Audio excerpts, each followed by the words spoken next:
Thank you, Conference, and thank you, Jamie. Conference, when Jamie Green made the brave decision to leave the Scottish Conservative Party and join us back in April, I couldn't have been more pleased. Not just because it swelled our ranks at Holyrood, but because he has shown over the years that he is such a compassionate and profoundly talented Member of Parliament. He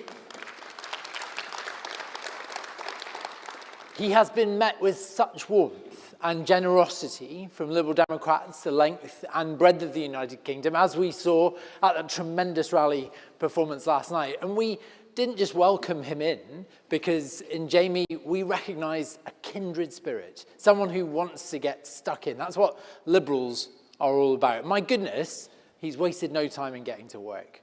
As our economy, finance and transport spokesperson, he is playing a central role in budget negotiations. He's launched a consultation as part of his mission to end the SNP's ferry fiasco. And just last week, he put into law rights for victims of crime. Leave something for the rest of us to do, please, Jamie.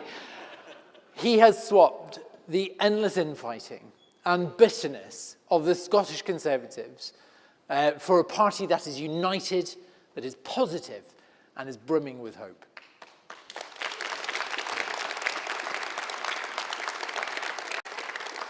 Jamie speaks for a massive constituency of people who are dismayed by what the Conservative Party has become.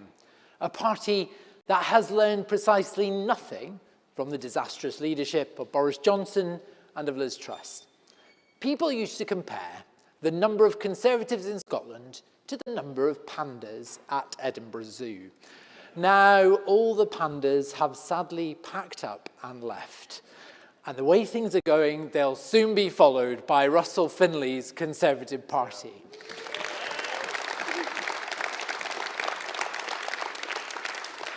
And I know others in that party are considering their positions as well. You can quite literally see them squirming in their seats at Holyrood.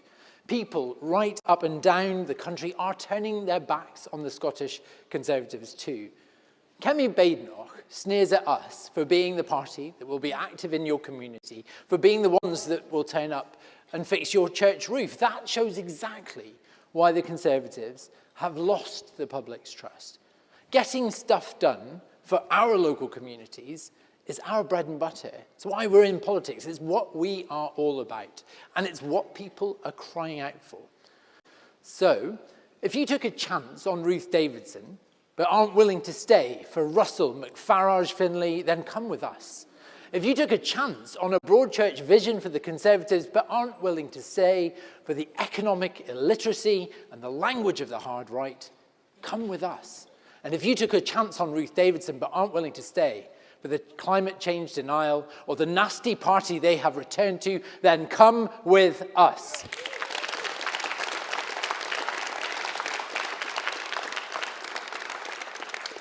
Conference, while Ed Davey and our campaign teams were knocking down the blue wall, we were winning more seats than the Scottish Conservatives north of the border.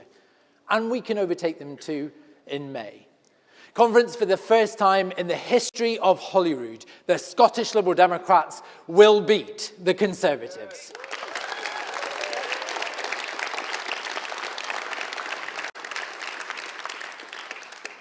Conference, ours is a decent and caring country, a country that thrives when we are internationalists of outlook.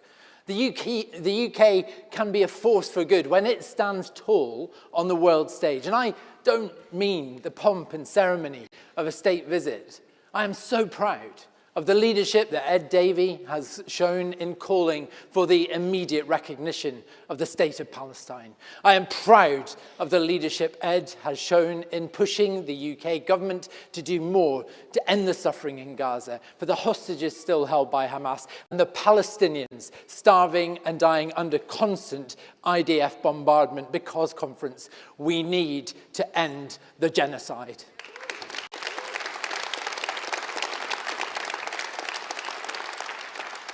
Because our country is stronger when we stand up to bullies, be they Netanyahu, Donald Trump, or Vladimir Putin. Our country is stronger when we invest in our defense and that of Ukraine. And our country is stronger when we work with our allies. That doesn't mean doing deals with the Taliban like Nigel Farage wants. It means putting Britain back at the heart of Europe. That speaks to our values as liberals. And we need more of that in every country, at every level of government. We need liberals. We need liberals to win elections. Conference, Wendy Chamberlain joined our party at its lowest point. It must have been the police officer's instinct in her sprinting towards trouble. And it was Wendy who stepped forward after we missed out on gaining the constituency of North East Fife from the SNP by an agonising 2-vote margin. From 2 votes behind, Wendy Chamberlain's majority over the SNP now stands at a whopping 13,500 votes.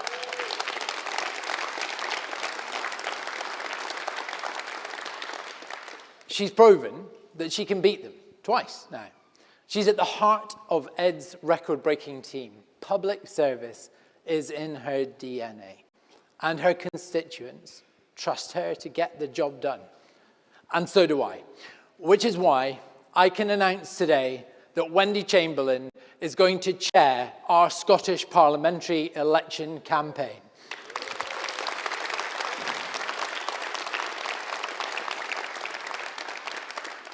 Because Wendy doesn't just know how to beat the SNP, she knows how to give them the electoral thumping that they deserve. Conference, from Stranraer to Shetland, from Skye to St Andrews, Scotland has so much going for it. But everywhere I go, people say right now that it feels like our country just simply is not working. The long waits to see your GP. Everything is so much more expensive. Scottish education just isn't what it used to be, and don't get me started on the ferries fiasco. People are frustrated, and they're right to be. Scotland deserves better than this, but it needs to be change with fairness at its heart. This is my message to voters. You have 2 votes at the coming Scottish Parliament elections. In many constituencies, we are on the verge of winning against the SNP. But wherever you are, every vote for the Scottish Liberal Democrats on the second peach ballot will deliver change with fairness at its heart. Because Scotland deserves better, and Conference, with the Scottish Liberal Democrats, you can vote for it.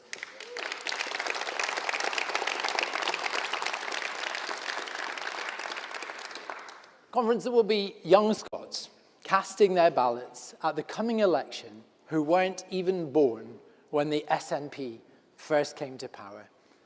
All they have ever known is salmon, sturgeon, Yusuf and Swinney. They've grown up in cold homes, travelled deadly roads like the A9 and faced violence in their schools. Does the SNP really have a 3rd decade in power? Conference, they do not. Scotland deserves better. The young people I helped as a youth worker deserve better. Islanders stuck without ferries deserve better. Patients waiting and age for care deserve better. For all the questions facing Scotland right now, Conference, the answer to none of them is a 5th term in office for the SNP.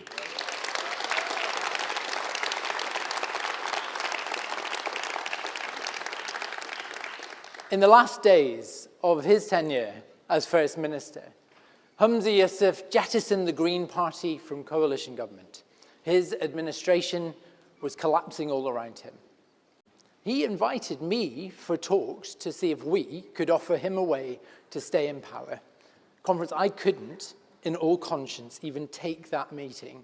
You see, I'm not going to prop up a failing government. I will not deny our communities the change that they are crying out for.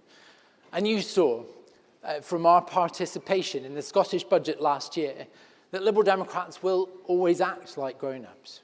We'll work in our communities and across Parliament to get things done for the people of Scotland. And the more MSPs we have, the more we can get done. But Conference, let me be abundantly clear. Not a single one of our MSPs will serve in an SNP-led administration.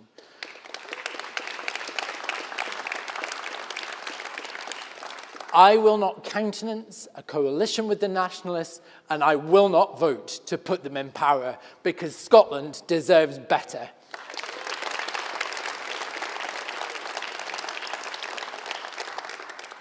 The opportunity for change for our country is just around the corner. Alongside our colleagues in Wales, we face the single biggest test for Liberal Democrats this side of the next general elections. And friends, we are here for it. We are motoring day and night to play our part in the great Liberal Democrat revival. Candidates selected earlier than ever before. More money raised at this stage than ever before. Want to be part of a winning campaign? Come help us. Remember, loads of us came south to play our part in those stunning by-elections you had here in England. Now it's time to come and help us. In seats like Argyll and Bute, Strathkelvin and Bearsden, North Edinburgh, right across the Highlands, every leaflet delivered, every single call made, every conversation had on the doorsteps brings us closer to victory. So get yourselves up to Scotland. Come on, join us in delivering the breakthrough victories our country is crying out for.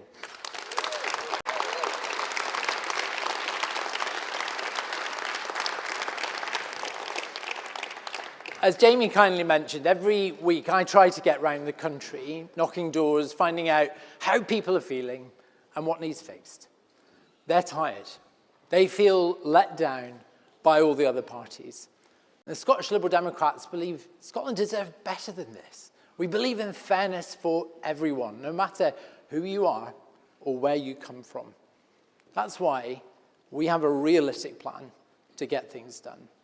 Delivering first-rate healthcare so that you can see your GP, dentist, or mental health professional when you need them.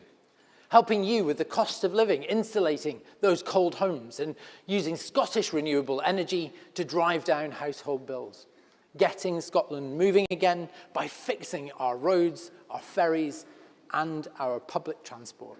And Scottish education back to its best. Expanding pupil support in every school, and giving every child the best start in life. Liberal Democrats Conference are winning again with more councillors, a record number of MPs, and more to come. The coming election is an opportunity for change with fairness at its heart, because Scotland deserves better. And with the Scottish Liberal Democrats Conference, you can vote for it. Thank you.